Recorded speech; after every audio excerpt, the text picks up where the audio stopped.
An introduction to carbon dioxide as a commodity fumigant is brought to you by Cardinal Professional Products. During this presentation, we will discuss the following topics. Why carbon dioxide? The physical properties of carbon dioxide. Safety when using carbon dioxide. What is needed for a carbon dioxide fumigation? And how to perform a carbon dioxide fumigation. Why use carbon dioxide? Publications indicate a wide range of stored product insects and all of their life stages can be controlled with concentrations of 60% carbon dioxide for a 4-day exposure.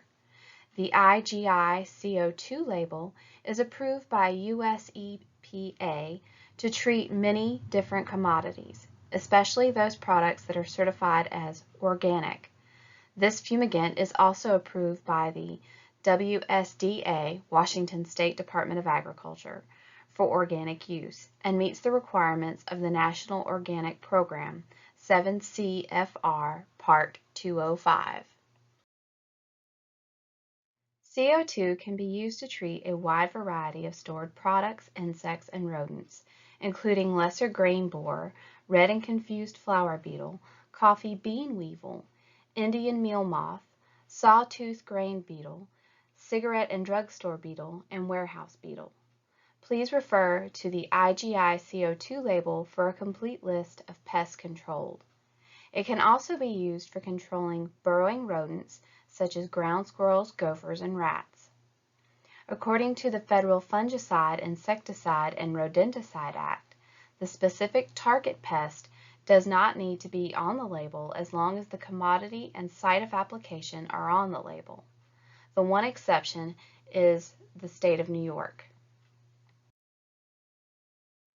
IGI carbon dioxide is a liquefied compressed gas under pressure. It is colorless, odorless, and non-flammable, with a vapor density of 1.53, just slightly heavier than air, and has a very high vapor pressure of 56.5 atmospheres. Carbon dioxide can cause health issues or death by asphyxiation when exposed to very high concentrations. It can exist in all 3 states, liquid, solid, and gas. For reference, the outside atmospheric pressure is 1.0 atmospheres or 29.92 inches of mercury. Safety precautions can be found on the label under precautionary statements. Do not breathe vapors for overexposure may cause suffocation and death.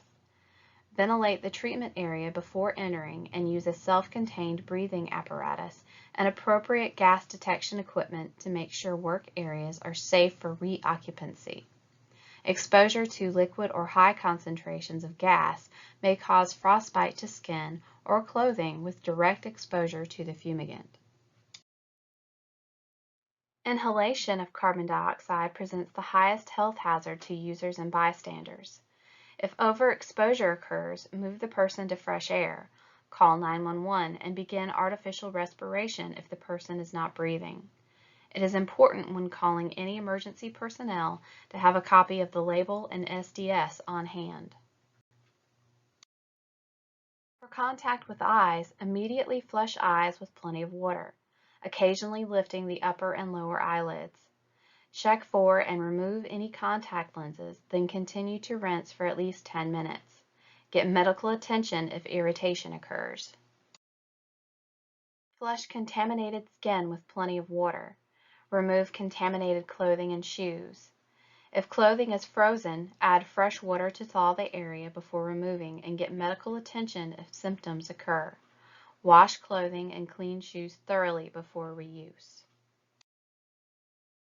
The concentration that is immediately dangerous to life and health is 40,000 parts per million, or 4%. The short-term exposure limit, or STEL, for this product is 30,000 parts per million, or 3% for 15 minutes. The time-weighted average, or TWA, is 5,000 parts per million, or 0.5% for 8 hours. Understanding these exposure limits are a vital part of the safe and effective use of this product. Air contains 388 parts per million of carbon dioxide, and when a human exhales, it contains 40,000 parts per million, or 4%. Personal protective equipment that is required when handling carbon dioxide are safety glasses with side shields or goggles, chemical-resistant or leather gloves, and 2 SCBAs and 2 trained people. When handling cylinders, it is recommended that you wear safety shoes. Cylinders should be stored in a dry, cool, well-ventilated area under lock and key. Posted as a pesticide storage area along with the NFPA signs. The special designation of SA on the NFPA signs in the bottom quadrant indicates that carbon dioxide is a simple asphyxiant. Cylinders must be stored upright and secured to a rack or wall to prevent tipping, and do not subject cylinders to rough handling or mechanical shock, such as dropping, bumping, dragging, or sliding. A commercial driver's license with hazmat endorsement is required when transporting cylinders in quantities that require placarding, which means that any quantity over 1,000 pounds gross weight will require non-flammable gas tube placards. All carbon dioxide handlers must also receive hazmat training every 3 years. In the event of a spill or leak, evacuate the immediate area of the leak. Use a self-contained breathing apparatus for entry into the affected area to correct the problem. Move leaking or damaged cylinders outdoors or to an isolated location, observing strict safety precautions. Before returning to the area, monitor carbon dioxide concentrations to make sure levels are below 5,000 parts per million or 0.5%. When cylinders are completely empty, return them to a cardinal location or dispose of damaged cylinders in accordance with state and local waste disposal regulations.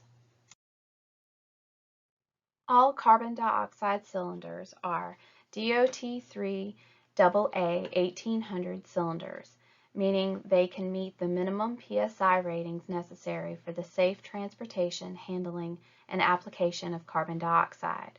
As a safety measure, each cylinder has a pressure relief valve containing a burst disc that will automatically release the contents of the cylinder if the internal pressure rises above 3,000 psi. All persons working with this product must be knowledgeable of the hazards of this product, trained in the use of required respiratory equipment, gas detection devices, and all emergency procedures prior to use. 2 persons trained in the use of this product must be present during initial introduction of carbon dioxide, initiation of aeration, and after completion of aeration, when testing for concentrations below the PEL of 5,000 parts per million or 0.5%. 2 persons are not required when monitoring remotely from outside the fumigated enclosure or when a re-addition of gas is necessary. The optional Cardinal CO2 controller can automatically measure and maintain gas concentrations over the entire exposure period. In order to use a carbon dioxide product for pest management purposes, it must be registered with US EPA as well as in the state you are making the application. The IGI CO2 label is registered in most US states and has a complete list of commodities that can be treated. The label contains the statement, "The following agricultural commodities and other products," which allows any type of product or commodity to be treated. What is needed for a carbon dioxide fumigation? First of all, make sure you are purchasing and applying IGI CO2. You will also need a gas-tight enclosure, personal protective equipment, and gas detection equipment, specifically for monitoring both high and low concentrations of carbon dioxide. You may also consider an oxygen monitor to make sure you are always around 20.9% concentration of oxygen. You will also need to perform the fumigation in an area that can be left undisturbed for the 96-hour exposure period, and where you can safely ventilate the carbon dioxide. You will need to place the danger signs on at least all 4 walls of the enclosure. Application hoses must be able to withstand high pressure, at least 1500 to 2000 psi. Monitoring lines must be inserted into the fumigation enclosure so you can monitor concentrations over the exposure period. Typical monitoring lines are 1/4-inch, low-density polyethylene hoses or something similar. CGA 320 cylinder fittings, cylinder stems, and Teflon washers, which are the same as methyl bromide cylinder fittings, are to be used to connect the introduction lines to the IGI CO2 cylinders. All items can be purchased from Cardinal Professional Products. Here are some examples of typical gas-tight enclosures that can be used when fumigating with carbon dioxide. PVC fumigation tarps, which are the same tarps that homes are fumigated with, will work well when using carbon dioxide. Modified sea containers or fumigation chambers, rail cars, or grain silos are typical enclosures, but may require extensive sealing in order to improve the gas retention. The Grain Pro cocoon in the upper right-hand corner can retain carbon dioxide to the point that readdition of gas may not be required for the 96-hour exposure period. They are extremely gas-tight. Lastly, 6 mil polyethylene sheeting is very gas-tight and simple and inexpensive to use.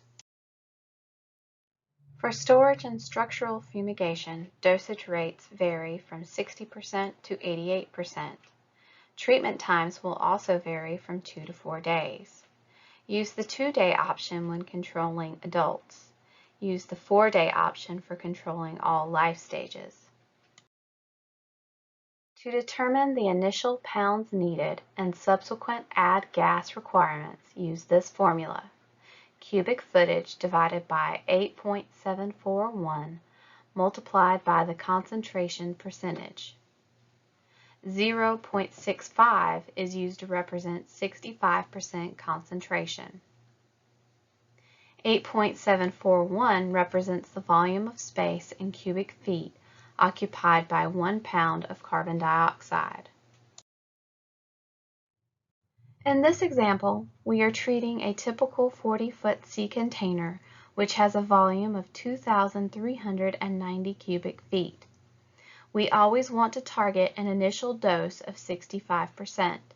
So when using the formula, we take the volume of 2,390 and divide it by 8.741, which is 273.42. Then multiply it by 0.65. This gives a total initial dose requirement of 177.7 pounds of carbon dioxide. Several hours later, after monitoring the concentration, we find that it has dropped to 58%. In order for us to get the CO2 levels back to 65%, you simply take the difference, which is 7%, and input that in the same formula. You will now need to add 19.1 pounds of CO2 to bring the concentration back to 65%. As an alternative, you can use the Cardinal Basic Carbon Dioxide Calculator, which is an Excel spreadsheet. By inserting the volume, assuming you always want to target 65%, it will also indicate you need an initial dose of 177.7 pounds of CO2. Then, when you take the next reading, you can insert that into the next reading column, and it will tell you how many pounds of CO2 you will need to add in order to reach a 65% concentration again. In this slide, you will see an application into various enclosures. The cylinders have high-pressure hoses connected, and the carbon dioxide is being injected directly into the sea container, Grain Pro cocoon, and the PVC fumigation tarp. The Cardinal carbon dioxide controller will soon be available for optional use. This device will monitor CO2 concentrations in the range of 0 to 100%. It will operate two solenoid valves at user-defined settings, usually 60 and 65%. The solenoid valves will open until the CO2 concentration reaches 65%, at which time it will close and not reopen until the concentration drops below 60%. One solenoid valve controls the flow of carbon dioxide from the cylinder source, and the other will control the valve that will release the pressure from within the enclosure. This cycle will continue for an entire 96 hours and will allow for automatic dosing and maintaining 60 to 65% concentrations over the entire exposure period, thus saving time and labor. It will have cellular connectivity and data logging. We will be introducing a new versions very soon. The applicator must post all entrances to the enclosed fumigated area with danger signs conforming to label requirements. These signs must be posted at eye level and visible from all points of entry to the structure. If it's a tarped enclosure, post a minimum of 4 signs, one for each side. The treated area must be aerated until the level of CO2 as measured by commercially available analyzers is below 5,000 parts per million or 0.5%. When concentrations are unknown or at or above 5,000 parts per million, respiratory protection must be worn. The applicator may remove danger signs when concentrations are below 5,000 parts per million. Cardinal Professional Products will require a fumigation license to purchase and apply IGI CO2. In California, a QAL or QAC with Category M will be required. We will also require a signed stewardship agreement, and whenever an initial carbon dioxide application is made, a Cardinal representative must be present. For more information and the latest updates, please visit our websites, YouTube channel, or our LinkedIn page. If you need further information on carbon dioxide fumigations, please contact one of our representatives at Cardinal Professional Products. Thank you very much for attending this session. If you have any questions, you can send an email to info@cardinalproproducts.com.